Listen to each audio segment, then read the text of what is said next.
करते हैं केमिस्ट्री के बारे में। तो सबसे पहले जो चैप्टर आता है वो आता है chemistry, some basic concept of chemistry. इसके बारे में हम बात करेंगे। तो इसमें सबसे पहले हम बात करते हैं इंट्रोडक्शन, यानी केमिस्ट्री का इंट्रोडक्शन क्या है। उसके बाद हम बात करेंगे इसकी डेफिनेशन के बारे में। फिर तीसरे नंबर पर हम बात करेंगे कि इसकी ऑरिजिन ऑफ केमिस्ट्री के बारे में।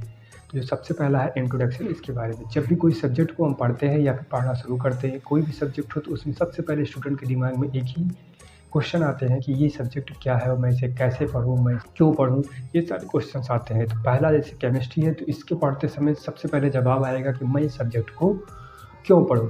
तो पढ़ने का रीज़न ये होता है, नॉर्मली आंसर यही आएगा कि ये हमारे सिलेबस का एक पार्ट यानी हिस्सा है, इसलिए मुझे इसे पढ़ना है। दूसरा सब्जेक्ट केमिस्ट्री क्या है। स्टूडेंट के दिमाग में एक क्वेश्चन आता है कि केमिस्ट्री क्या है, तो केमिस्ट्री एक शाखा है। दूसरा सवाल आता है कि मैं केमिस्ट्री को क्यों पढूँ, तो ये हमारे सिलेबस का एक पार्ट यानी हिस्सा है, इसलिए मुझे ये पढ़ना है। तीसरे नंबर पे सवाल आता है कि केमिस्ट्री को कैसे पढूँ।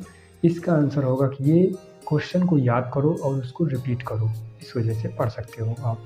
लेकिन किसी केमिस्ट से अगर ये सवाल पूछा जाएगा, कोई भी केमिस्ट हो, अगर उससे यही तीनों क्वेश्चन पूछा जाए, केमिस्ट्री क्या है, केमिस्ट्री क्यों पढूँ, केमिस्ट्री को कैसे पढूँ, तो उसका आंसर इससे कुछ डिफरेंट आएगा। जैसे पहला सवाल था केमिस्ट्री क्यों पढूँ, तो वो बोलेगा कि किसी भी प्रकृति की रहस्य को जानने के लिए तथा पृथ्वी पर उपस्थित वस्तुओं को समझने के लिए और उनको अपने लिए अधिक उपयोगी बनाने के लिए केमिस्ट्री को पढ़ना चाहिए। दूसरा, केमिस्ट्री क्या है, तो केमिस्ट्री ब्रांच जो है ये साइंस की एक ब्रांच है। क्या है, यह साइंस की एक ब्रांच है जो फिजिकल साइंस और लाइफ साइंस के बीच की एक कड़ी है, यानी कि भौतिक विज्ञान और जीवन विज्ञान के बीच की एक कड़ी है और विज्ञान का एक केंद्रित विज्ञान है, एक शाखा है।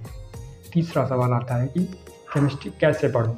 जितनी भी वस्तुएं हैं उन पर प्रयोगों की क्रमबद्ध व्याख्याओं तथा उसकी सत्यता को